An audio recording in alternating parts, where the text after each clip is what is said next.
Good morning, brothers and sisters. I've shared the Lord's desires for us through Song of Solomon for the last few days.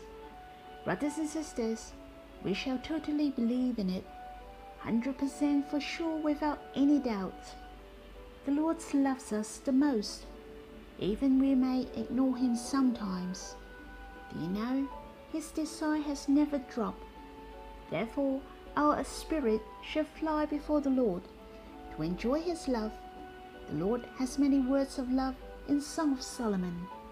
For example, in chapter 1, verse 15, "Behold, you beautiful, my love, behold, you beautiful, your eyes are doves." Do you know, in chapter 4, it said, "You are altogether beautiful." This is the words from a lover indeed.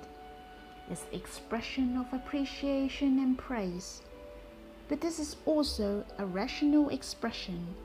It is an emotional praise. It's not done blindly. The Lord knows us very well, and He is the most honest Lord. He simply says yes be yes. We are truly incomparable. The unbelievers are thorns. We are the lily among thorns. There are something man cannot see, but in the eyes of the Lord can see the other side. Brothers and sisters, don't lose your faith. We are living among thorns, but we will never become thorns because we are living among thorns. Brothers and sisters, we need to enter into the appreciation and desire of the Lord. The Lord praises us not because He feels pitiful for us.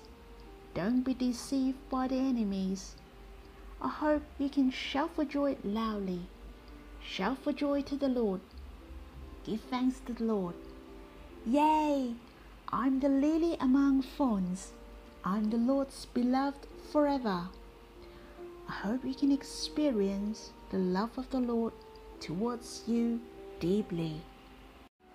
Brothers and sisters, the verses I'd like to share with you is in Isaiah chapter 37, verse 31.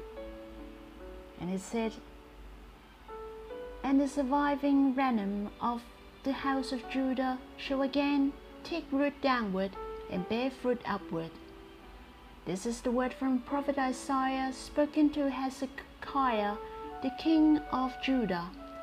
The king of Assyria from the north has swallowed up the nations nearby.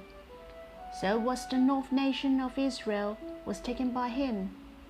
Judah were in danger as well, for Cush would destroy Judah by coming down from the south. He first sent the messengers to insult the name of God. This psychological warfare has threatened Judah a lot, for their national strength was weak. That makes King Hezekiah very distressed in his heart, but he was a person who feared God very much. He relied on God and kept the commandments. He prayed to God at that time, and God sent the prophet Isaiah to speak to him and said, "And the surviving remnant of the house of Judah shall again take root downward and bear fruit upward." In other words, Jerusalem will not be destroyed and turn up as they were saved. King Assyria didn't destroy Judah, but he was killed by his son at home. The verse has mentioned, "The remaining shall take root downward and bear fruit upward." It meant that they should continually hide in God and obey His words. Bear fruit upward meant they need to self-reflexive themselves and rely on God to bear fruits. Roots usually are located under the soil and cannot be seen. It represents we shall hide in God and have a life of enjoying the Lord deeply. But we also need to bear fruit, which is to bear witness outwardly, where people can be seen. Just like Christians have two kinds of life. Firstly, it is hiding where people cannot see us. we enjoy deeply the provision from God that constructing ourselves. On the other hand, we need to bear fruits before men in order we can glorify God. Brothers and sisters, we have to live a life like this, for this is a normal life. I'd like to tell you a story. It was a raining season in springtime. There was a young man came to the field and saw a farmer planting a tree. Then he said, "Wow, it's spring rain. It's a good time to plant, for the water is plenty." But the farmer said, "It's not what you think, young man. The tree will grow healthy, for the weather is good. The roots of the tree are good enough.